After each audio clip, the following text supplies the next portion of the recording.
Test the remote to confirm it's in automation mode.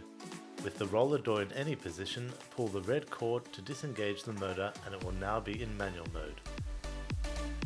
To put it back in automated mode, pull the cord again to re-engage the motor.